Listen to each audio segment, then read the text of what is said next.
come as no surprise to you. But the bones aren't lined up, and that's why you get that clicking, because the joint at your wrist the bones are rotated, so it doesn't sit in the right position. I was thinking I could share my screen and show you the models, 3-dimensional models that he created to help illustrate that. Is that okay? Awesome. Yes, that's fine. Please. Yeah. Okay. So he sent it to me in an email. That's like he just took screenshots and sent it that way to get it so that you could see it. Oh wait, hold on one second. You can see all my emails when I do that. You don't want that, probably. Otherwise, I'll make you answer my emails, and then you really don't want that. You'll see how I'm behind. Okay. Oh, I have to tell you. So remember when we came in, I don't know if you remember, we were talking about the program that they have for, when she's in high school to learn more about being a surgeon and all of that. Yes. And so when we had the tests last week, she had to put on scrubs. And I had to take a picture, and I was like, oh my gosh, she looks so cute. Just based on that, I vote for that. For that career path, just based on how she looks wearing those scrubs. Awesome. All right, well, we'll have to get you your own pair then.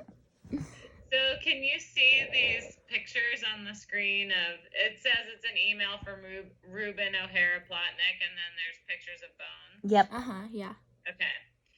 And so I think the thing that it illustrates best is that it's not just the radius bone that we knew that was broken, but the ulna bone is also crooked. Mm-hmm. So to explain to you what the pictures are, the bone that is like tan in color is the one that broke. Okay. Okay, so which arm is that? The left one. Okay. So the tan colored one is your left, and the blue colored one is your right, or blue or green. And so what they do is they like rebuild and lay them on top of each other so you can see how off the one that broke is, like how deformed it is. Oh, yeah.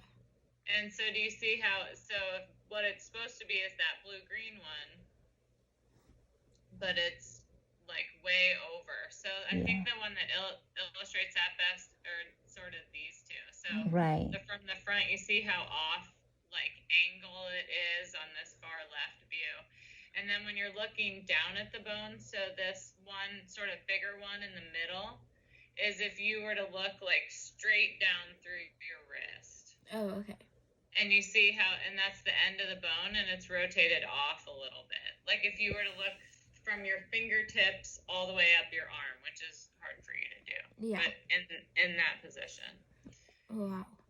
And then the pictures on the right are the other bone, the smaller bone on the outside of your wrist where the clicking happens. Mm-hmm. And so you see how different those shapes are as well. Oh, yeah.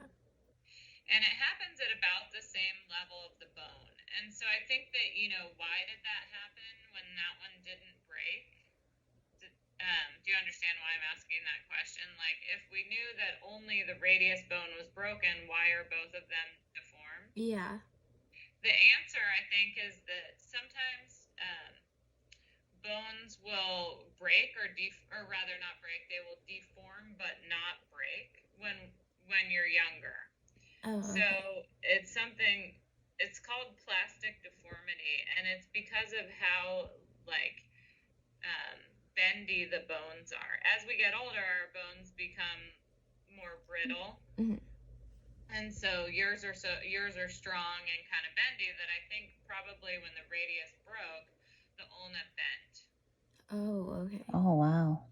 And so then, and then you grew a little bit, which made the deformity probably exaggerated. Mm-hmm. And so what that means is, in order to line these up at your wrist again, the plan, you see this next image coming into view here? Yeah. Sorry, it's like all the way over on the side. Okay, it's fine. Is that both bones will need to be essentially rebroken or cut, and repositioned so that they line up. So this picture shows that having been done. Do you see the lines where there's like, particularly in this middle one, there's white or like tan colored bone, and beyond that there's purple. Mm-hmm. And then same thing where there's tan colored and beyond it it's pink. So where the color changes is where that cut would be made. And it would be shifted there to line everything up. So you see how there's like some blue-green overlay that comes through that stuff? Uh-huh. That's basically showing you that the two bones, once it's been cut and shifted, that it lines up to the other side, right? So that blue-green is sort of the template that's showing through of what we're lining up the reshaped bone to look like. Does that make sense? Yeah. It's like it's fitting into its mold. You know, the blue-green's like the mold, and so we're taking what's deformed and shaping it back to the mold. Okay, yeah. So does that mean kind of like shaving some of the bone or filling anything that needs to be filled, or is it going to fit? Is it going to shape properly? Yeah, it'll shape properly because I'm going to be like repositioning it that way. So This picture shows you where I'll cut them.